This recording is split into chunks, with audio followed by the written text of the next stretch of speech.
Hello and welcome to my channel. Today we're looking for Daryle Keith Hams, and he's been missing since August of 1998 from Spokane, Washington. 44 years old, 5'11", about 175, 200 pounds, sneakers, and he had a female relative's green, white, and gold 1978 Chevy S10 pickup truck with a yellow hood, and that wasn't the original hood. So if you remember that pickup truck with a different hood on it, you know, maybe that would help. Washington license plate TC1547, but maybe you would notice because it had a yellow hood, you know, because that didn't go with the pickup truck.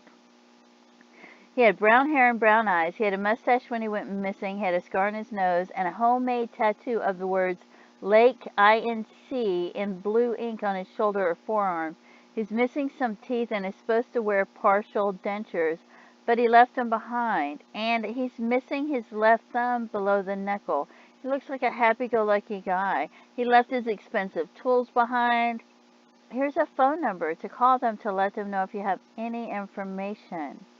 But, you know, you'd think you would notice that he's got that 1978 Chevy S10 pickup truck, and it's green, white, and gold, and then it's got the yellow hood that wasn't originally with it, and that to me would be noticeable, right? And then I noticed this guy, and it's the day after, but see, this guy, Daryle Keith Hams, he didn't even get reported missing. He went missing on August 18th, it said, so he didn't even get reported missing till October 25th for some reason. So that's over 2 months later. I guess they were giving him the benefit of the doubt, thinking it would come back, right? So then there's this guy, and he's a long drive away. You know, it'd take you like 3 days to drive there. And it says he's not recognizable, and he'd been dead for 2 to 7 days. And I thought, well, you know, he looks kind of similar to him, and he's about the right age. So maybe it could be him if they stole the truck or took him with the truck and killed him.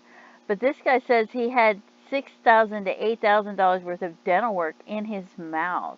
So I don't know that he would have had partial dentures. He might have, but I don't know, right? Because it only mentioned that he had all that expensive dental work done. And this was all the way far away, way on the other side of the United States. So it's so far. But I had a hard time trying to find somebody that, you know, could be him.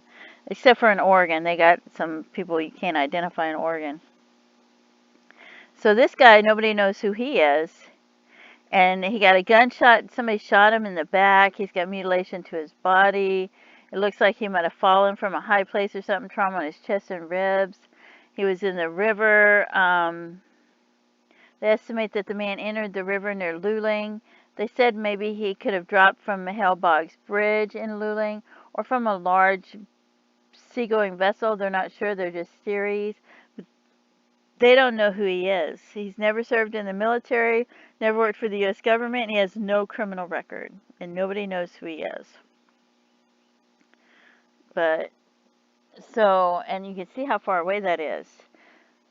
And then there's Portland, Oregon, of course, has, you know, in Oregon they have a lot of unidentified people. So I was thinking, well, maybe one of them could be Daryle Keith Hams, right? Because people get killed, and you can't really tell who they are, though, to know if it's them or not. But some of them have dentals and things like that. So this one, somebody had 2 gunshot wounds.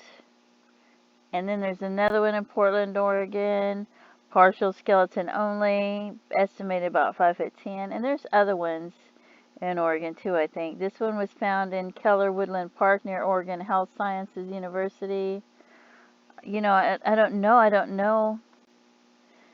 You know, maybe he drove into the water, went off the bridge, or something happened. Maybe he got in a wreck. Maybe he fell asleep while driving. You never know, right? Because when they go missing with a vehicle, you think, well, maybe the vehicle's in the water with them and they drowned or something, you know. This one's in Oregon. I don't know. This one's indentuous, so this could be him. 1979 to 1999 died. They discovered it in 1999, and this one had dentures. So maybe he had leather boots on. This was in Oregon, Astoria, Oregon. I don't know how far away that is, but and there's some other ones. So this one's got, I don't know how many dentures, but I guess that could be him. I don't know. Do you know anything? Do you have any information? Do you remember that pickup truck? Have you ever seen that pickup truck anywhere? Do you know what could have happened to this gentleman? I mean, this is terrible. It's been all these years and nobody knows what happened to him.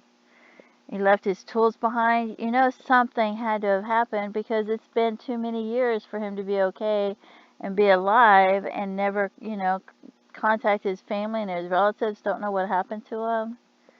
Anyway, please don't forget to stop and pray for his loved ones and his families and these other people too that, they have families. And all these cases, they're just open and nobody knows who they are, and it's just very sad. And he looks like just a happy, friendly, nice guy. 44 years old, went missing. Just poof, borrowed the truck. And that's you worry about lending somebody your truck. You're like, oh, and then poof, he's gone. What happened to him? What happened to him? You know something had to have happened. I don't know if he broke down in the middle of nowhere and couldn't get a ride, but then surely somebody would have found the truck eventually, right? Anyway, hopefully you can help close this case if you have some sort of information. Thank you so much for tuning in. Please feel free to leave comments. Have a great day. Bye-bye.